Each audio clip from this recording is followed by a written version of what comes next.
Now someone says, well, in America, how could you become wealthy? And the answer is to develop a new philosophy. And let me give you that. It might be the best I've got for the whole day. It's called the philosophy of performance. The philosophy of performance. I will perform so well, it would be embarrassing for the company not to pay me $6. Then I would perform so well, it would be embarrassing for the company not to pay me $8 an hour, $10 an hour, $20 an hour.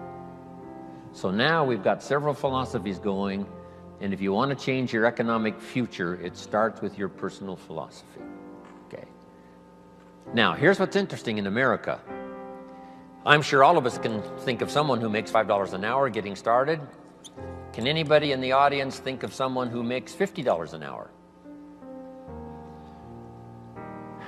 Do you happen to know anyone that makes $50 an hour? Anybody know somebody that makes about that much money? So jot this down now, because you got to teach it to the children, because they're not teaching this in the ordinary schools. It's possible in America to multiply your income by 10. If you take nothing else home economically to pass on to your children or to someone else, just take that phrase home. Jim Rohn taught us it's possible in America to multiply your income by 10. It's possible. If kids knew it was possible, do you think they would ask, how can you do that? If they knew it was possible, wouldn't the next question would be, how could I do it? If it's possible, how can I do it? Now you just teach them how to do it. How to multiply your income by 10. Now jot this down. A good economic question. Once you've multiplied your income by 10, is it possible to multiply it by 10 again? Not only to multiply it by 10, but to multiply your income by 10 again. Do you know anybody that makes $500 an hour? Can you think of someone? Makes $500 an hour? Right, my Beverly Hills lawyer makes more than $500 an hour. So jot this down. It's not only possible in America to multiply your income by 10, it's possible to multiply it by 10 again. Do you think kids would be excited to hear this philosophy? I'm sure they would. How can you multiply your income by 10 and then multiply it by 10 again? Now, if you multiplied it by 10 and then multiplied it again by 10, would it be possible? Would it be possible to multiply it by 10 again? Can you think of anybody that makes $5,000 an hour? What do you think I get paid? I mean, this is such exciting stuff. I'm a kid from the farms of Idaho. I was 25 years old before I learned that you could multiply your income by 10 and then multiply it by 10 again and then multiply it by 10 again. This is mind-boggling stuff. $5,000 an hour. Now, would it be possible? Would it be possible to multiply it by 10 again? $50,000 an hour. Now, here's a good expression to use, especially for this group. You're all tuned in, especially the last couple of days. The best expression is, of course. Could you multiply your income by 10? Of course. Could you do it again? Of course. Could you do it again? Could you do it one more time? $50,000 an hour. You know, I've lectured with General Schwarzkopf and Colin Powell. I had lunch once with Colin Powell a few years ago. Schwarzkopf gets about $65,000 for a 1-hour speech. $65,000. So how could you finally get to $50,000 an hour? Answer: become a general in the Army. Yes. And lead the troops in the Gulf War. But what I'm trying to say is the possibilities here, let's just say, are just unlimited. You can multiply your income by 10, then you can multiply it by 10 again, and you can multiply it by 10 again. Now, we're only talking economic values. There's all kinds of other values in terms of personal development, but this is it. Now, to climb this ladder, here's the possibilities. 63 million last year, one person earned. The possibilities, we would have to say, in our country, is what we call unlimited. Now, to climb this ladder as high as you wish to climb it, jot this phrase down now, because I don't think I'll talk about anything more valuable than what I'm about to share with you. Here it is. To climb this ladder economically as high as you wish to climb it, here's all you have to do. Learn to work harder on yourself than you do on your job. Learn to work harder on yourself than you do on your job. Once I understood that philosophy, it totally changed my life. I made my first fortune by age 32, starting at age 25. And I've made and lost a few fortunes since then. That one simple philosophy, that it's possible to multiply your income by 10, and then by 10, and then by 10, by 10. And here's the simple way to do it. Work harder on yourself than you do on your job. Here's how it was put to me. If you work hard on your job, you can make a living, which is fantastic. If you work hard on yourself, you can make a fortune, which is super fantastic. At age 25, I went to work on myself. The difference in my economic future was so startling, even in the early years, that I never went back to the old ways. I never went back to the old philosophy. I never went back to the old disciplines. I accepted the new ones, and it changed my life forever. Unbelievable. Here it is in philosophical terms. Just jot this phrase down. This is a good one.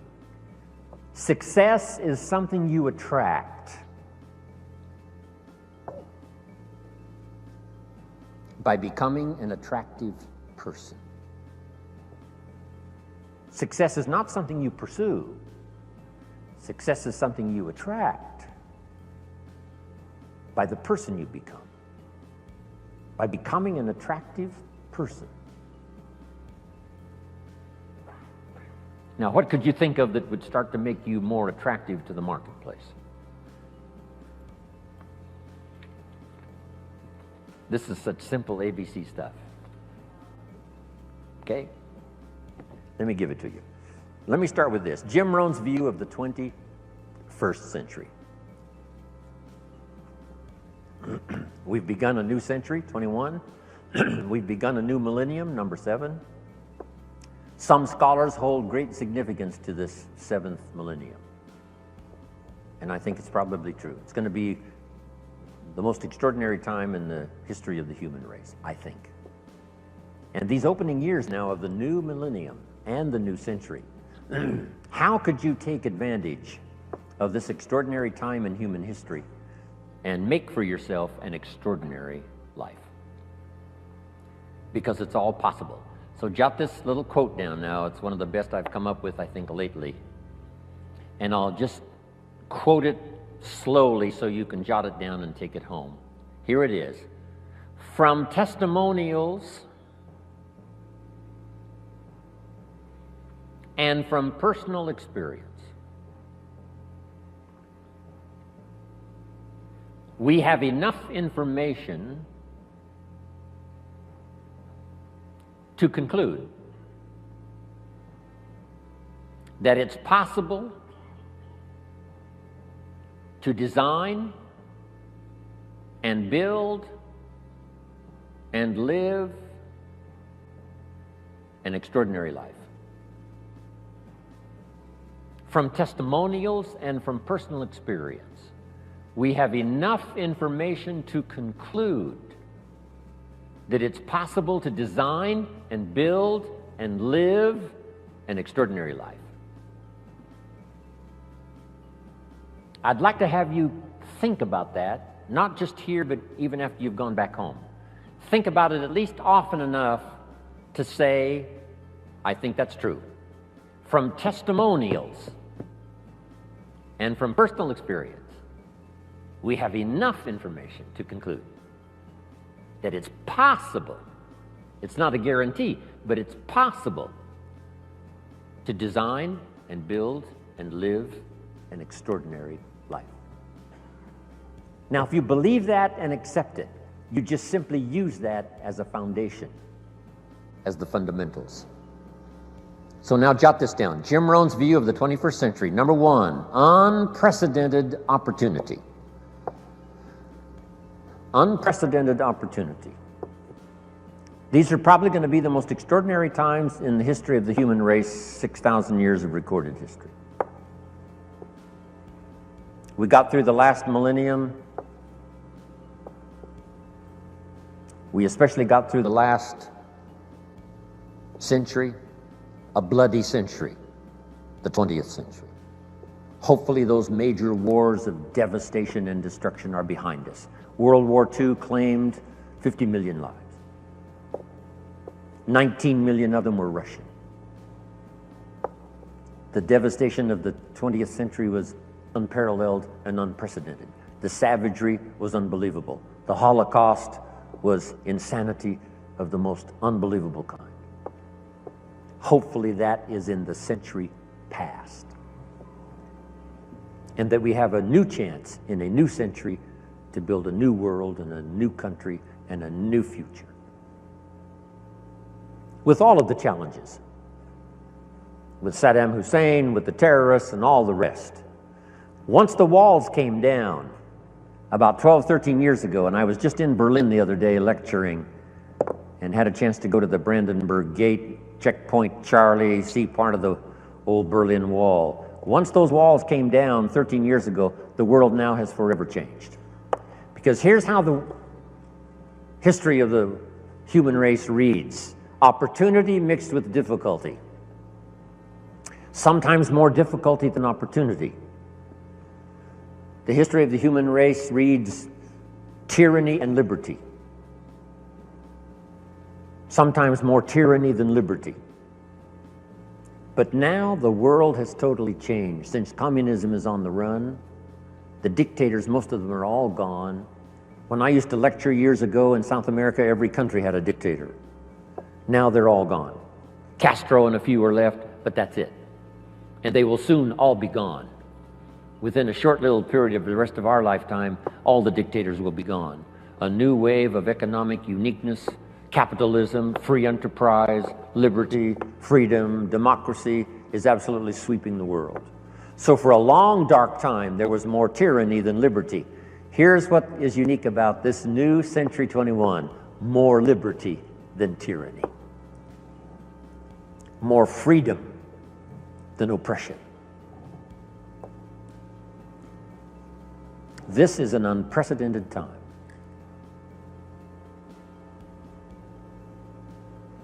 Unbelievable opportunity. We have the technology to accomplish the most incredible things. We pick up a telephone now and talk to somebody on the other side of the world with ease. It's incredible.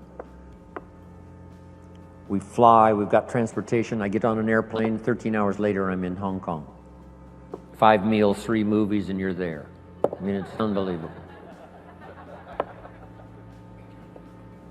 I leave at 7:30 this evening to fly all night to Orlando to speak to another group tomorrow in Orlando. It's amazing. With the jets, you can cover the world. I fly the Concorde, 3 hours London, New York. If you fly the Concorde, you can see 2 sunsets in one day. If you're in London when the sun goes down, you fly the Concorde to New York, you watch the sun go down for the second time. I told the group at our little breakfast meeting this morning, if you fly the Concorde due west, the sun comes up in the west. If you haven't tried that, you must try it. On the Concorde, you meet unique people. I met Henry Kissinger on the Concorde. Henry said, I had breakfast in Paris, I'm having lunch here in London, I'm having dinner tonight in New York. If you fly the Concorde. Before his accident, I met Christopher Reeves a couple of times on the Concorde. Said to my business partner, we're going to be okay, Superman's on this plane.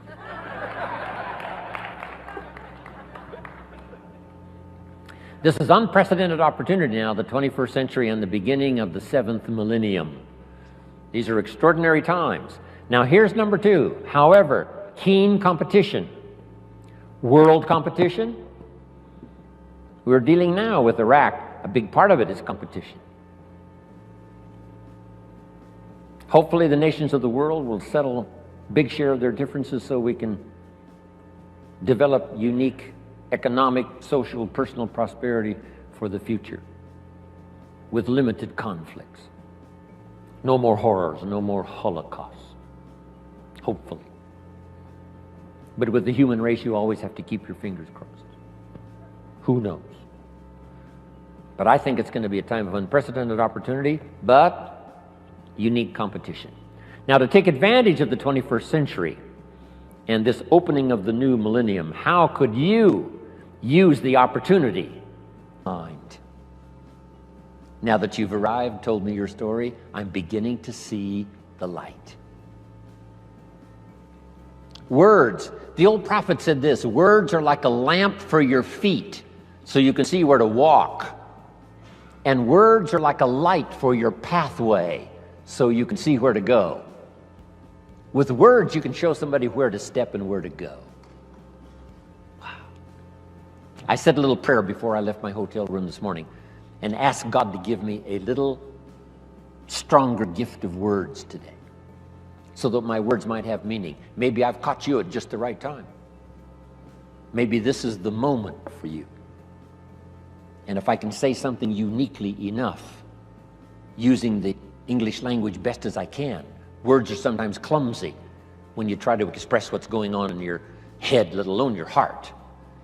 But if I can do as good a job as I possibly can in the session we've got this morning and then again this afternoon, by the time I'm finished, maybe my words will help turn on another light for you. And you'll be able to see the possibilities better than you've ever seen it before. You'll be able to see yourself more successful than you've ever envisioned it before. If I can wisely say good words. Now I've put communication in 3 parts, because all 3 of these parts now help me make more fortunes. Here's the first one. It's called training. Training is simply showing somebody how to do the business, how to do the job. If you get good at that, the pay is incredible, whether it's your own enterprise or whether you work for someone else. Training pays big money. Here's the next one, teaching. And I've divided the 2 just to make the point. Teaching is more teaching life skills. Teach somebody how to set goals. Gary mentioned, right, making the list and checking them off. Today he gets to check one off. Jim Rohn arrives in San Jose, Santa Clara. I'm so excited about that. Teaching leadership, teaching management, teaching how to become powerful, gifted, influential.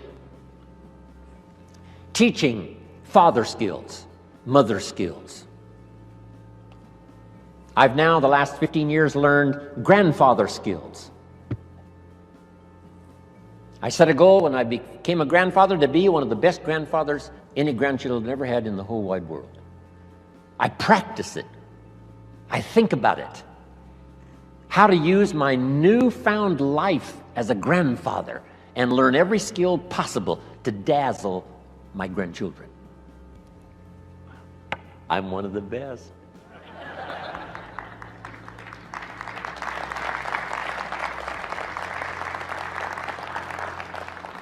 So teach people how to be good fathers, good grandfathers, good mothers, good leaders in the community. Teach a minister how to teach. Teach a minister how to use the gift of language to persuade. Okay. So communication is part of its training, part of its teaching. Here's the best part, no, here's number 3 in the gift of language, and that's learning how to inspire. Inspire simply means a few simple things. Here's number 1. Help people to see themselves better than they are. Yes, sometimes we have to help people see themselves as they are. If they've made mistakes, maybe that needs to be pointed out. If a child has messed up, sometimes you've got to say, you've messed up. But don't leave them in the mess. Now transport them into the future with the gift of your language and inspire them with the person they can become by using the mistakes of the past to develop new disciplines for the future. A teacher I met when I was 25 years old had this unusual gift. He said, Mr. Rohn, if you keep learning as you're learning now, one of these days you'll walk into a room full of people and you'll hear someone say, there's the man. That's the man. That's the famous man. I thought, well, that could never happen for me. Sure enough, it did. He said, it will happen. And I think when I walked in here this morning, I heard someone say, that's him. That's the man. That's the famous man. Wow.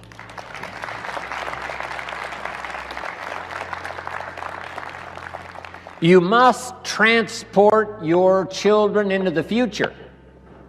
Yes, you have to take them back to review their mistakes, but don't leave them there. Now transport them into tomorrow. Transport your children into next week. Help them to see themselves 30 days from now, 90 days from now, 6 months from now. Help them to see themselves successful. It's your gift of language that can do that.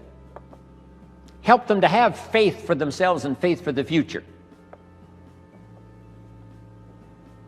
The sacred writing says this, faith comes by hearing words, good words. Somebody who well chooses their words and delivers them with uniqueness can inspire faith for somebody to believe the most impossible things can be possible. And that excitement of possibilities comes from hearing or reading unique words. One of the best phrases I could give you for the day, here it is. Don't be lazy in language. Don't be lazy in language, because the gift of language can create a career. It can help somebody see the way into the future. It can help somebody change from who they are to who they would like to be. It will help you to see the gift of your own intellect. There's an innate vocabulary in all of us that helps us to see, helps us to translate what's going on in the world, what's happening, so that we can make good decisions instead of poor ones. We can make less mistakes this year than we made last year. One of the major things to pray for is to be gifted in language, because it can have such a dynamic effect on your children. It can have such a dynamic effect on your business. It can have such a dynamic effect on your customers. It can have such a dynamic effect on your business partners, that not to continually get better and better at the gift of language would be a great mistake. Let it open doors nothing else will open, the gift of your language. Let it help people to see possibilities that they cannot see now. And you join in those possibilities and make another fortune and another fortune, all the way up the ladder as far as you wish to go. I don't know how high you need to go.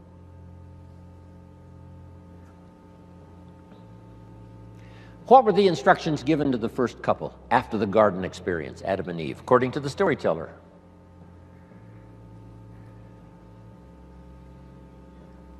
We've got some Bible scholars here right now. Instructions given to Adam and Eve after the garden experience. Here they are. Number 1, multiply. It's a lonely place with just 2 people. Multiply. But here's one now that is so extraordinary, and I'm going to cover a little bit more of it during our ongoing session here today. Here was the second one. Be fruitful. Be fruitful, kind of an interesting phrase. When I lecture in other countries, sometimes it's difficult to find the right translation for be fruitful. Here's what I think fruitful means. Be productive. The example might be a tree, a fruit tree. Plant a fruit tree. Now, why do that? It's very simple. Teach it to your children. Number 1, to survive. The first instinct is to survive. So be productive enough to survive. Be productive enough for your own survival. But is that the end of it? And the answer is no, that's only the beginning of it. To produce enough for yourself is only the beginning. What's the rest? Here's number 2. Get married. Now you've got to think of ways to produce more than you need for yourself. And guess what that does? It elevates you to a higher life. If you want to live this higher life of a companion, a wife, getting married, see, that now changes the dynamics of your future. It's called stepping up to a better life. And to step up to a better life, here's what you simply do economically. You learn to provide and figure out a way to provide more than you need for yourself. You think of ways to provide enough for yourself and for someone else. Why think of someone else? Why not just think of yourself? Because that's a very limited way to live, just thinking of your own survival. If you want to live a more flourishing, unique life, you must think now of someone else. So now the man says, I must produce enough for myself and for my wife. Is that the end of the life experience? No. Now have children. Take a risk. Having a child is like a throw of the genetic dice. Who knows what's going?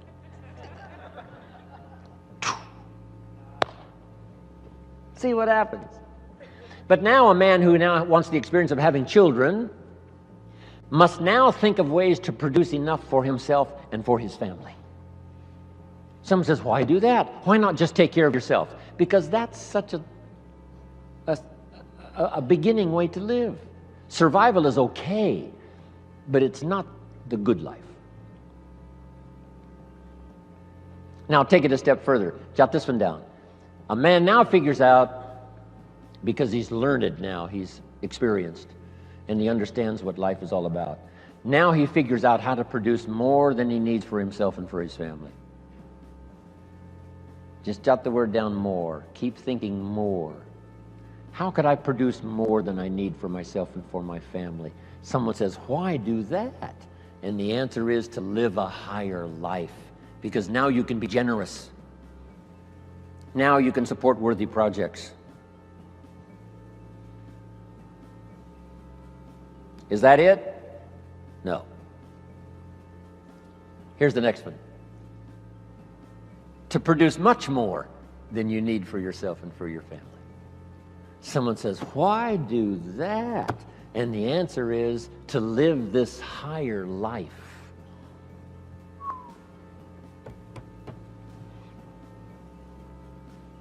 What if you earned $10 million one year and you and your family only needed $3 million?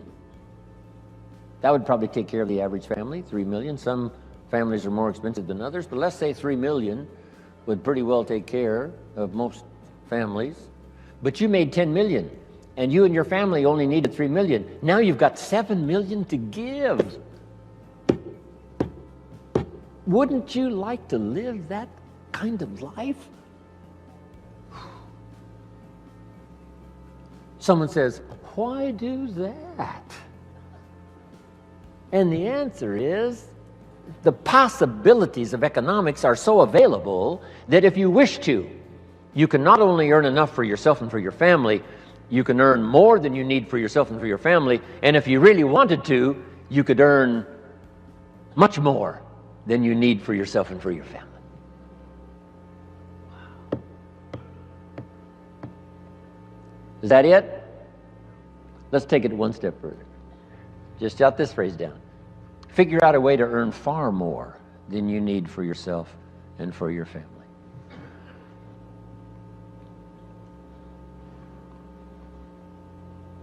Gary talked about Mark Hughes. I met Mark when he was 19. I still do a lot of work for Herbalife around the world. He started this little company when he was 22, 23, called Herbalife. And he died just a couple of years ago. Mark Hughes, age 44. Guess what he left? Number one, a company worth $680 million, according to the new investors. Here's what he left his son, $350 million. Estimated wealth he created for those who worked for him during the 20 years he was alive, about $3.5 billion. Imagine having the zest and having the wish and having the desire to create billions in wealth, not just for yourself, but for others. 350 million, nice little nest egg for your son. Somebody says, why do that? Can you think of the best answer ever? Jot this phrase down. Why not? Right? What else are you going to do? Just hang in there until the bitter end? No. Why not see how far up this economic ladder you can possibly go to see if you can't live an extraordinary life? Not just an ordinary life. That's okay. Survival, that's okay. You and your family, that's okay. But if you could think larger than that, so that you really go to work on seeing who you could become in terms of influence, in terms of productivity, in terms of living the little phrase I give you called an extraordinary life. Ordinary would be okay. Extraordinary would be the best. Isn't this good stuff? Couldn't wait to get here and tell you about it.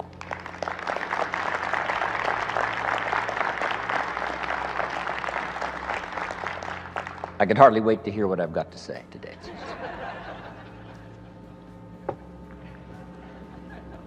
Okay, so number one, to take advantage of the 21st century, make sure I'm on track here. To take advantage of the 21st century, learn multiple skills. Let me give you one more now. It would be useful to know more than one language. When I travel the world, I have to have translators. The only way I can speak to someone in Japan, or speak to someone in South Africa, or speak to someone in Israel, or speak to someone in Europe, most of the time, I have to have someone translate for me. Somebody has to know more than one language to translate for me. And their gift of knowing more than one language makes them uniquely valuable. So that would be another wise idea. Learn more than one language, and number two, learn more than one skill. Number two, learn more than one language. When I was growing up, my father spoke German. He was German, but he never taught me German. I could have learned it. My mother was English, but she spoke French, but she never taught me the French. When I was growing up, they said, you know, leave the old world languages behind. This is America now, English, English, English. Now we know much better. My parents, I could have learned 3 languages as easy as one growing up. So, if you think the time has passed for you to learn that second, third language, make this note now. It's one of the best for the day. Give it as a gift to your children. Encourage them to learn the second, third language, as many as they can learn. I asked a teacher one time, how many languages can a child learn? And she said, as many as you will teach them. They don't lack curiosity, they don't lack capacity, they only lack a teacher. Don't let your child develop 10% of what they're capable of. Don't let them develop 15% of what they're capable of. Give them the opportunity to learn as much percentage as possible of what they're capable of. And for yourself. So, multiple skills, multiple languages. Now, what's the rest? Taking advantage of the 21st century. Jot these notes down. Have you got this? Don't want to erase it if you haven't got it.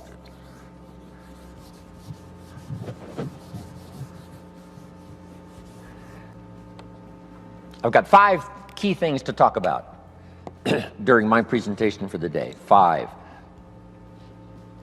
good basic ideas. These are called basics, fundamentals.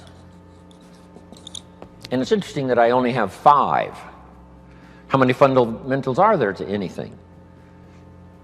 Here's a good phrase, just a few, meaning anybody can learn them. There's just a few fundamentals to being healthy. If someone says, I'm going to teach you the 50 fundamentals to good health, you say, well, that doesn't make sense.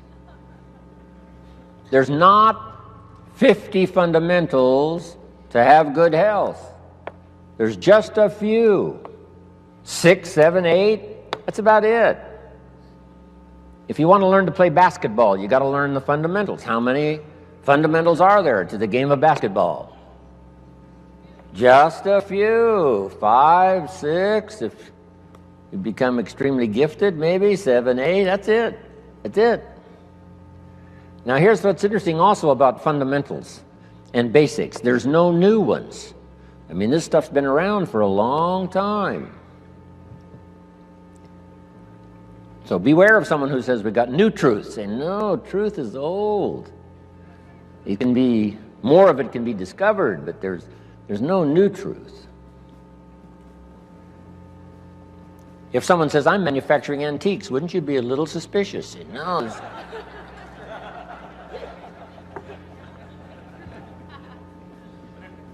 So, skills and fundamentals are like antiques. They've been around forever.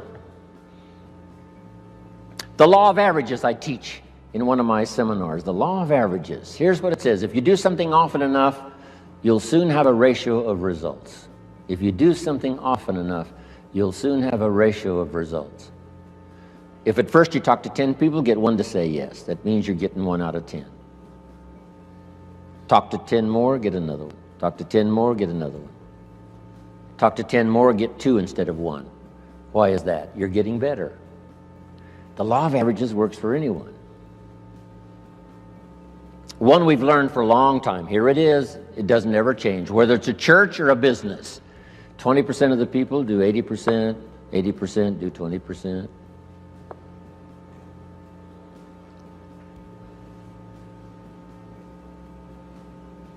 So here's what I learned in time management. You can spend 80% of your time with the 20%, not the 80%. You spend 20% of your time with the 80%, 80% of your time with the 20%. You just have to learn. And these fundamentals now have been around for a long, long time. The 80-20 rule.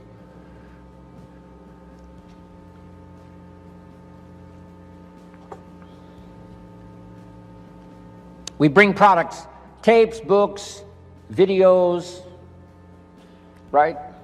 Things to buy for your ongoing education. We bring books and tapes and CDs, and we bring all that stuff for how many people? You say, well, you'd bring enough for 100% of the people. No. No. No. 20%. You bring all the stuff for the 20%, not the 80%. Isn't that fascinating? 20%.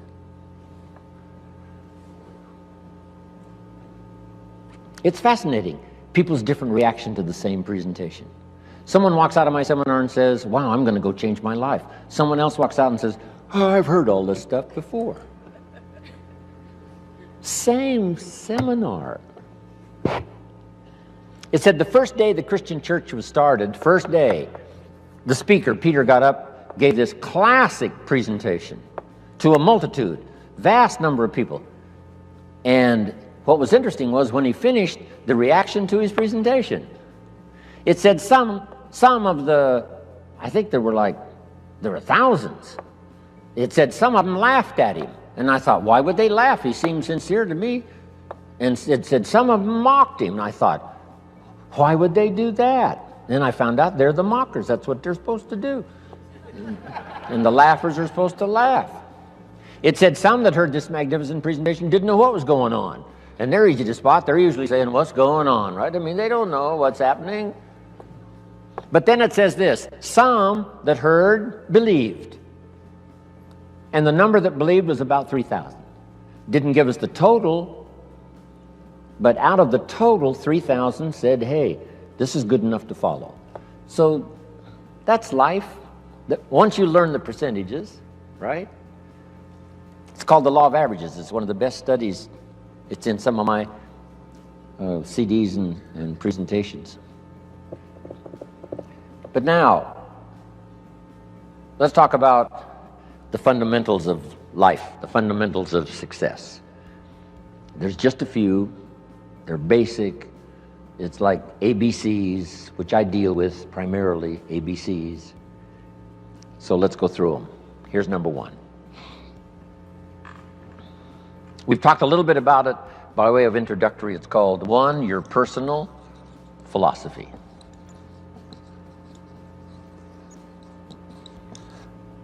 Philosophy is a big subject. Political philosophy. Here's what the communists taught, because I have to deal with it when I go to Russia. The communists taught, capital belongs to the state, not the people. We've taught all these years what? Capital belongs to the people, not the state. Wow, what a difference in economic philosophy. The communists said, people are too dumb and stupid and greedy to know what to do with capital. So you got to take capital away from all the dumb, stupid, greedy people and give all the capital to the all-wise, all-knowing state. And let the state run everything, and let the dumb, stupid people show up for their work assignment. That was the philosophy of communism. They devastated every country they touched with that philosophy. I was just in East Germany. Guess what it's taking just to clean up East Germany after the communists left? $1 trillion. They've spent $500 billion already, and they got another $500 billion to go, just to clean up one country devastated by such a philosophy. Capital belongs to the state, not the people. Wow. The consequences of philosophy are unbelievably either on the good side or on the bad side. Now, personal philosophy. You know, there's religious philosophy and spiritual philosophy, and there's economic philosophy and social philosophy. Okay? Economic, political, all kinds of philosophies, right? Where did we come from, and where are we going, and what is the meaning of life? Right? Philosophy is a big tent with many different divisions. But the one I want to talk primarily about today, and then expand from that, is your personal philosophy. So jot this down, one of the best notes for the day. Each person's personal philosophy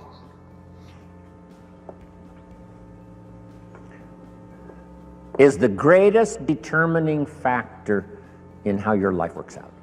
Each person's personal philosophy is the greatest determining factor in how your life works out. Your economic life, your personal life, your social life, your spiritual life.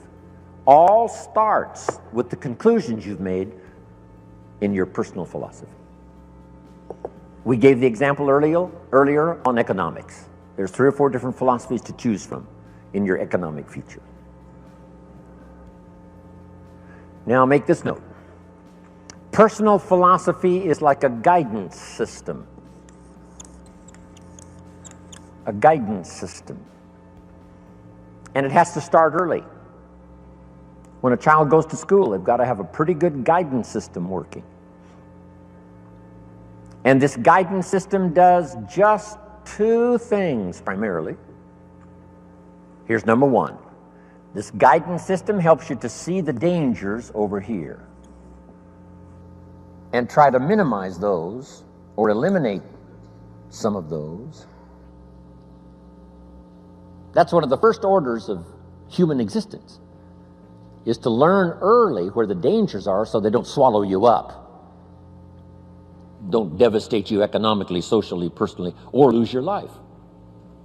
Kids have to get this guidance system working early to spot the signals of the dangers that could wreck their chances to live a good life.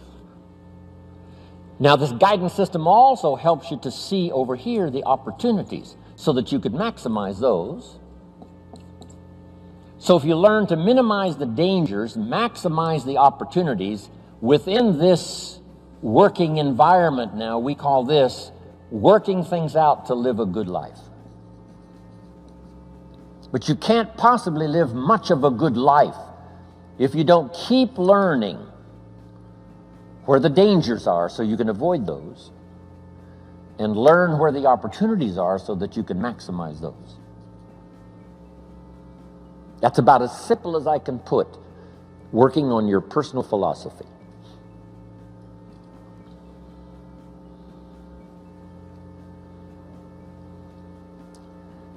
Now, why is it this way?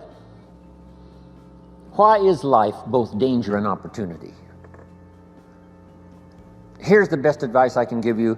The storyteller probably gives us, more to think about than in detail. But here's what it seems like. And that's one of the best phrases to use if you're going to make your studies and try to come to some good conclusions. It seems like God wished to create for the humans he made a great adventure. Seems like. According to the storyteller, it seems like God wished to create a great adventure for the humans he created. That's the best explanation I've got, seems like. And it seems like God's always wanted some kind of adventure. It said when he was alone in heaven, according to the storyteller, he created all these angels. That must have been fun. Doesn't say how long it took. Doesn't say how many. But evidently, he sought adventure. Part of the adventure, I guess, in those early times before the creation, was in heaven with the angels he created. Now then, he also creates an angel that's the best and the brightest of the angels, called Lucifer.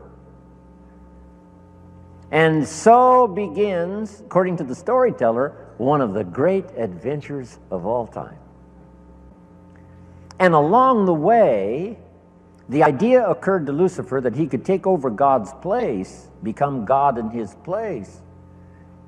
And he persuaded, according to the storyteller, he persuaded a third of the angels to go with him on this insurrection. So begins an unbelievable adventure.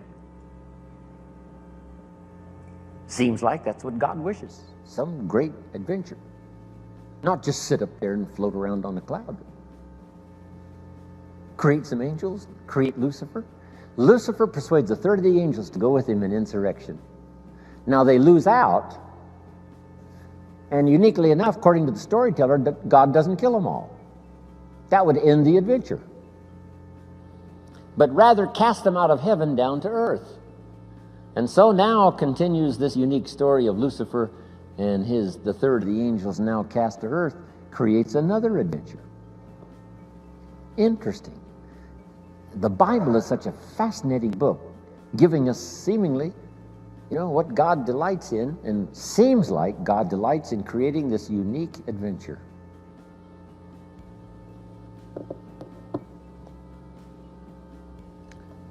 One of the ancient stories says God and Satan were talking things over one day. I thought, well, that doesn't seem possible. But the storyteller says they're looking down on the earth and they're talking things over. I thought, wow, that's remarkable. God and Satan getting together and talking things over. Now, the storyteller doesn't give us many details, so we've got to use our imagination. And on this particular occasion, God got to bragging on one of his favorite creation, his favorite persons, called Job. He said, Job and I have got this great friendship going. Job and I, we walk together. Job and I plan the future together. Job, Job, Job. Finally, Satan headed up to here with Job, Job, Job. And he said, yeah, God, Job, you've got a wall built around him. I can't get to him. God said, well, what would you expect? He's my favorite person. Of course, I got a wall built around him. Now, they're having this conversation. It's fascinating. Storyteller says, Satan gets this bright idea. Said, hey, God, let's try this. God said, what?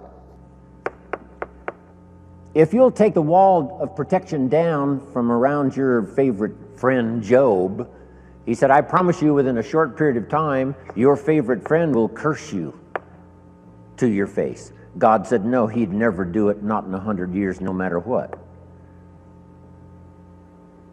Satan said, well, how are we going to know? Would you like to make a wager? It doesn't give us the details of the wager. But the storyteller says God picked up the bet and said, okay, let's try it. I'll take the wall down from around my special friend Job. You do your best. I promise you, no matter what you do, he'll never curse me. Satan said, the bet is on. According to the terms of the wager, God did take the wall down from around his special friend Job, and Satan then does one of his all-time famous numbers. According to the storyteller, first Satan took his wealth, stripped him of his wealth.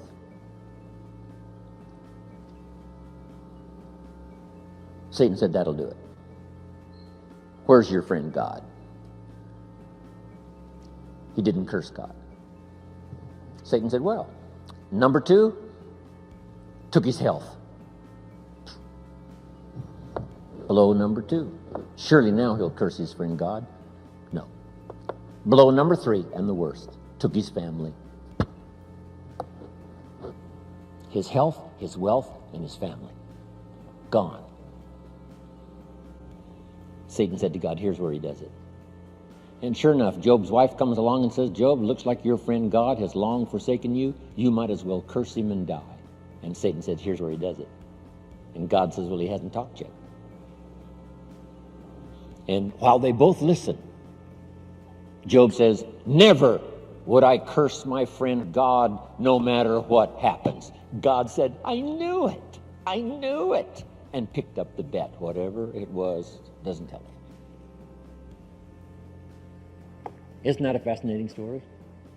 Now, I say all of that to illustrate this. It seems like God delights in great adventure. And the only way to have great adventure, it seems like, is to have both danger and opportunity, and us with the possibility of figuring it out. Jot this down. Now, it's a nice little list. On one from other people is to just pick up the signals. Part of it is by sight. Here's a good watchword for the 21st century. Pay attention. No use falling into the same trap somebody else fell into. No use living a mediocre life like somebody else has chosen. Take a look and say, is that what you really would like? Say, no.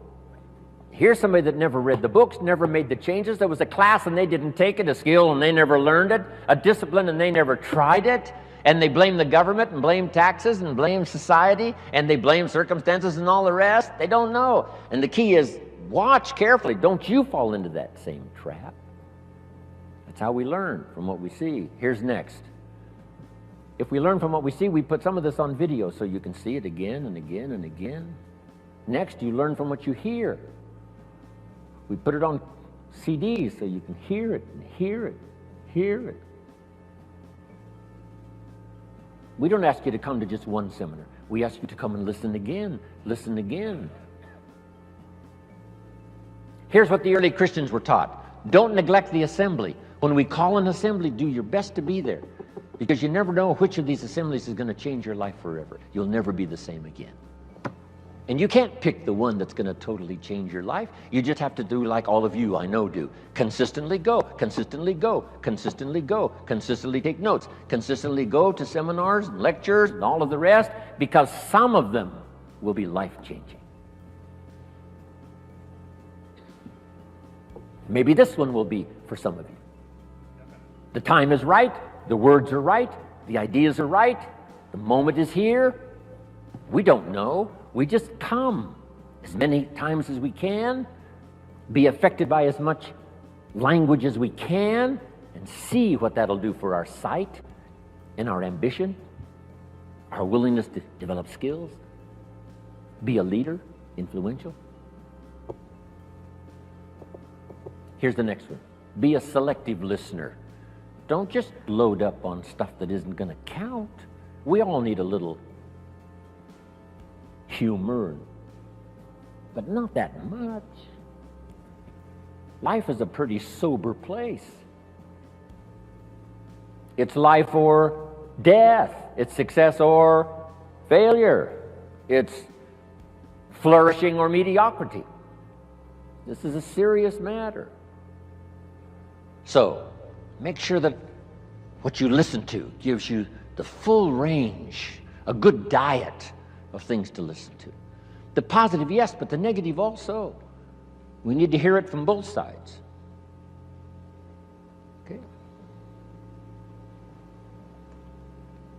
Years ago, I saw an advertisement once on Roseanne. Tune into Roseanne, white chicks talking trash. I thought, oh, America needs more of that. Now, you don't need much of that. White chicks talking trash.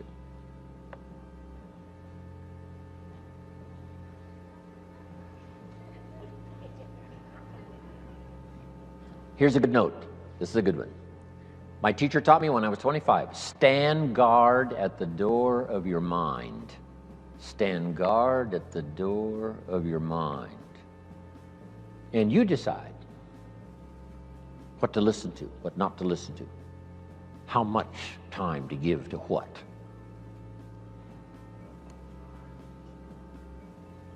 Now, the third one is important, and when we come back this afternoon, we'll continue it. But here's number 3. Read all the books.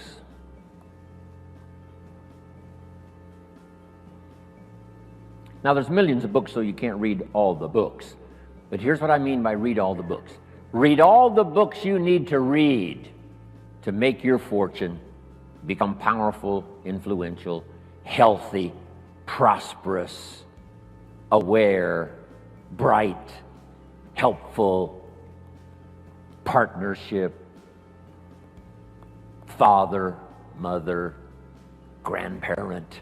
Read all the books you need for your life to flourish and become the best it can possibly be during the course of your lifetime. Read all of those books. Don't be short on that list. My library certainly won't do it. I've only written 4 or 5 books. I'm working now on my 5th, I think it's my 5th book. It's going to be for teenagers and college kids. And I think the title is going to be, of course, kids should pay taxes. Of course. It's going to be an interesting book on capitalism, because I teach capitalism now in Russia in very simple form. I might give you a couple of notes on that when we return. I teach kids how to have 2 bicycles, one to ride and one to rent. And it doesn't take long to get into business and make a profit. Here's what changed my life and helped me make my first fortune. Jot this down. The philosophy that helped me make my first fortune. Profits are better than wages. Once I understood that, it was hard to sleep nights the first year. Profits are better than wages. Wages make you a living, which is fine. Profits make you a fortune, which is super fine. And when I started at age 25, I started doing both. Making wages and making profits. Unbelievable. One simple philosophy changed my whole economic future. Profits are better than wages.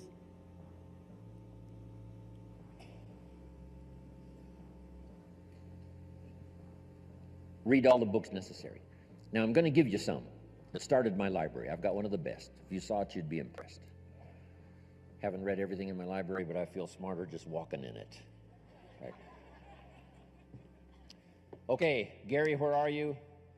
Enough for the first go-around here. We'll be back this afternoon with some more. Thank you for your patience. Appreciate it very much.